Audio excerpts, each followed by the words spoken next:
Welcome back. This is Lecture 27, Pathogenic Microorganisms in Food, the Big Six. Here is the scale of what we are talking about today.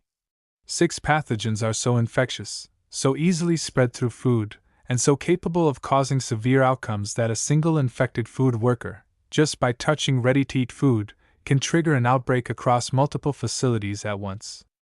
This lecture names all 6 of them, and shows exactly why regulators singled these 6 out from more than 40 other foodborne threats that exist. Here is what we will cover today.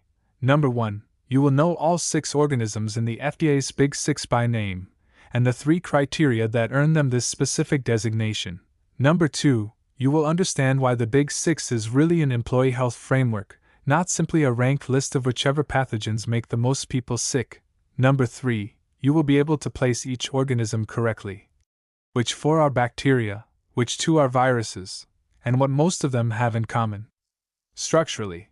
Number 4, you will be able to compare infectious dose, incubation period, and symptoms across all 6, and understand why infectious dose is actually the number that matters most here. Number 5, you will understand the practical consequence of all this, why a symptomatic food worker can be legally excluded or restricted from handling food.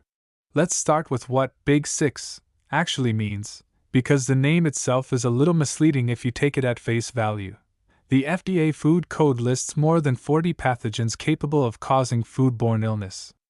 Only 6 of them get singled out this way, and it is not because they are the most common.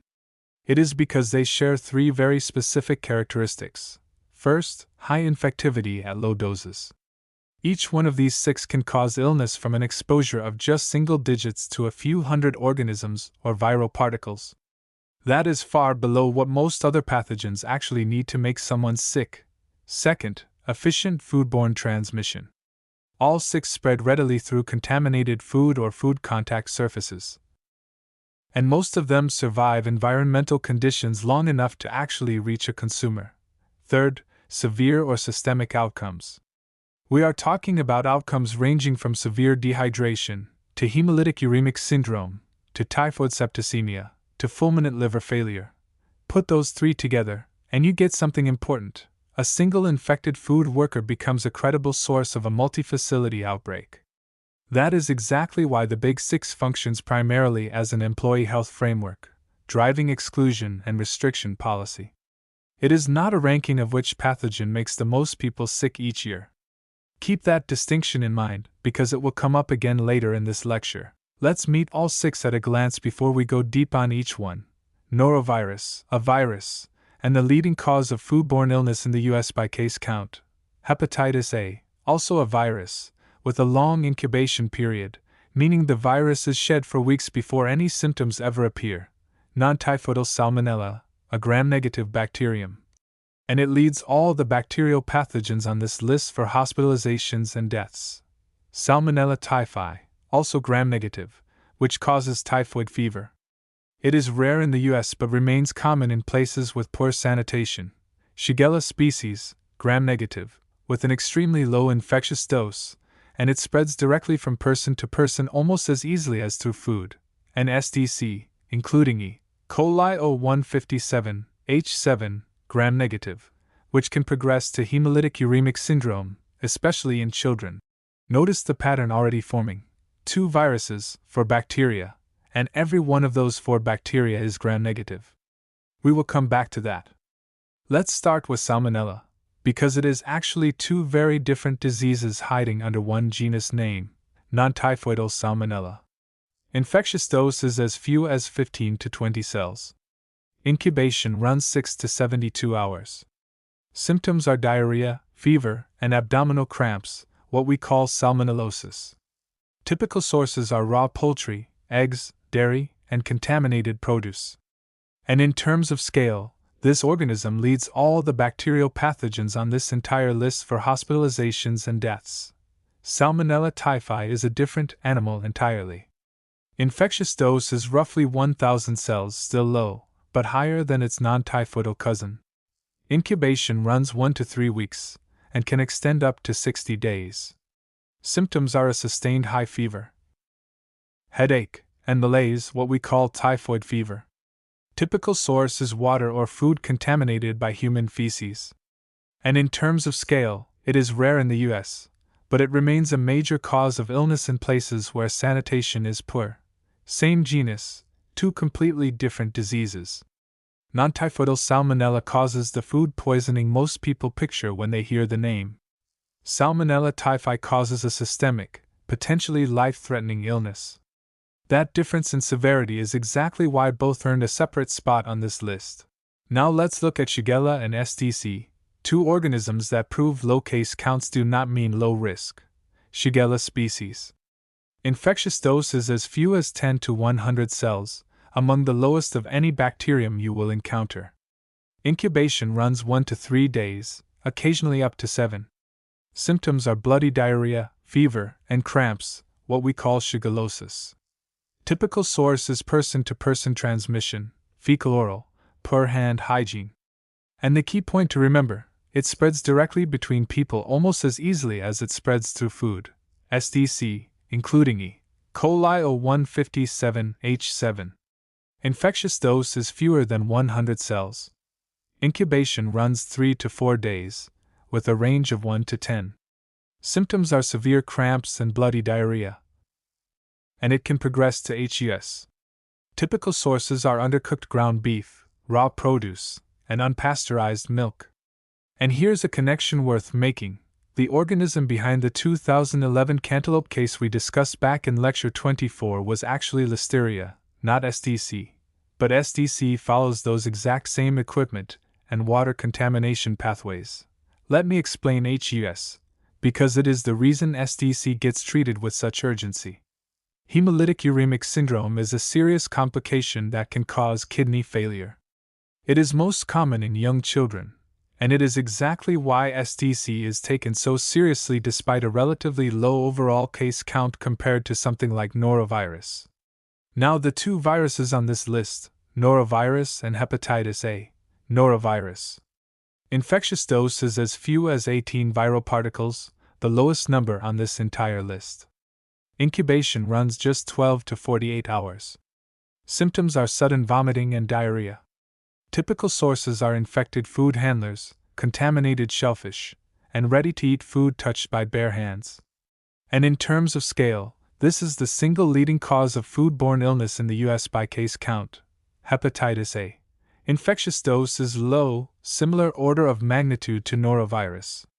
Incubation runs 15 to 50 days, averaging around 28. Symptoms are fatigue, nausea, abdominal pain, fever, and jaundice. Typical sources are contaminated water, shellfish, and an infected food handler. And here is the key point. A person is contagious for weeks before any symptoms ever appear. That long incubation period is exactly what makes this virus so dangerous from a food safety standpoint.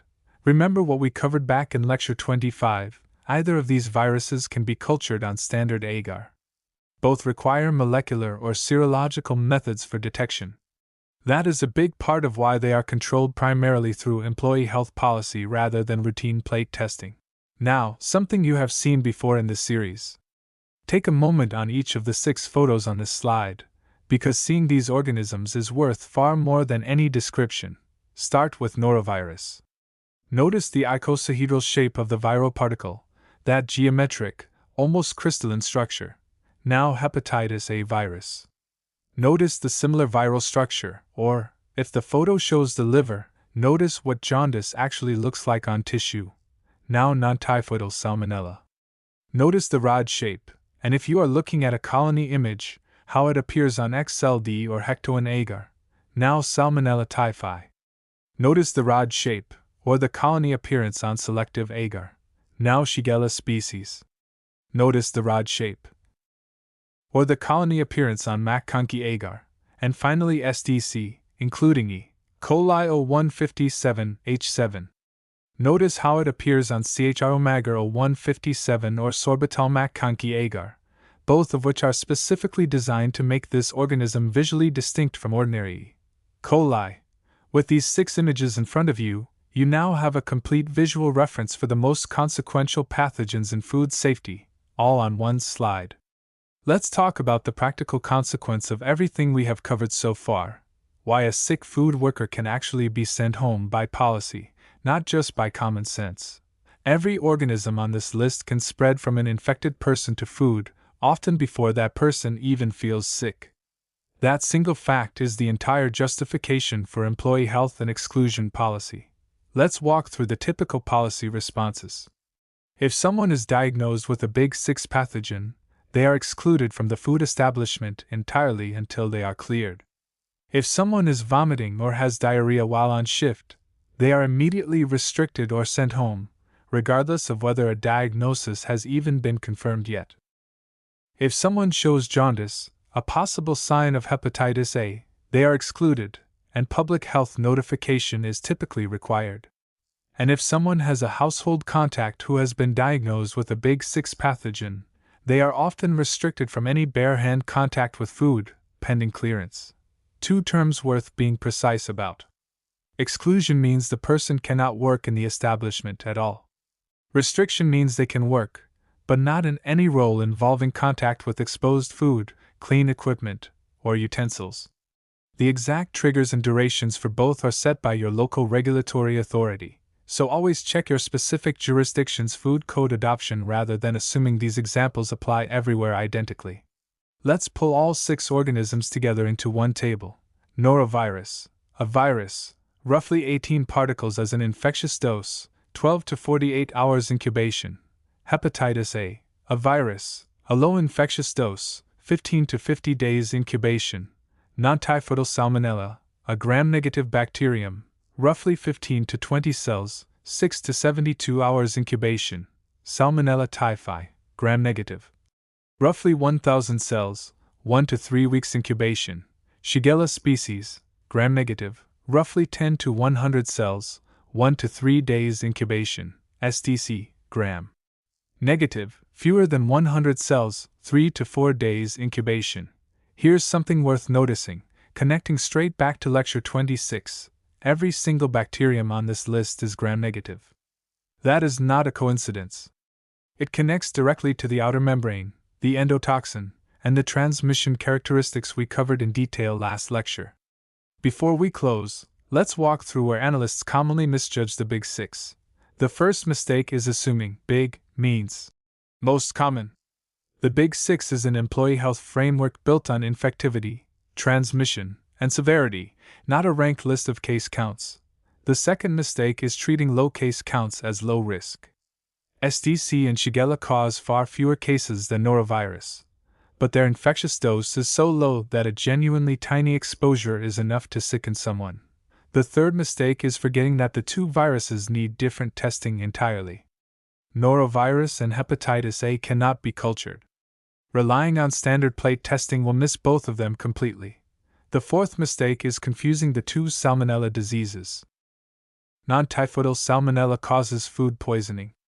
Salmonella typhi causes typhoid fever, a systemic illness with a genuinely different risk profile.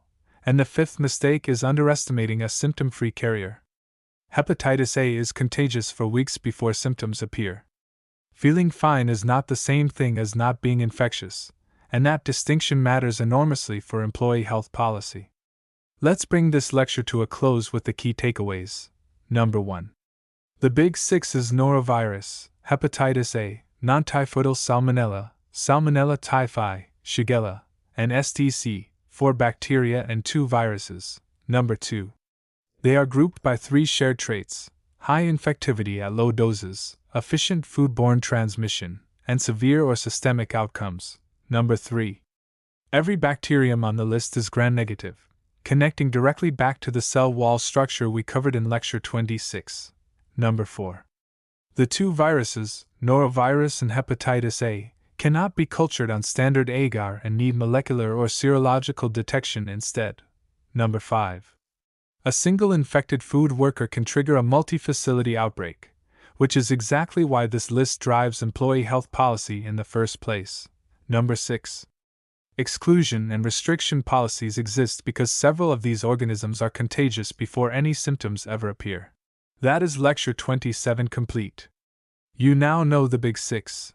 You can name all 6 organisms, explain why regulators singled them out from more than 40 other pathogens, and understand why employee health policy exists as a direct, practical consequence of how these pathogens actually spread. Up next is Lecture 28, Total Plate Count, or TPC, and Aerobic Colony Count. That lecture shifts us from naming specific pathogens to the quantitative side of microbiology testing, the how many organisms question we first introduced back in Lecture 24. Take a look at the roadmap on this slide. Lectures 24 through 26 are done, we are wrapping up Lecture 27 right now, and 8 more lectures remain, building towards specific detection methods for many of the organisms we named today. If this lecture helped you, please give it a like.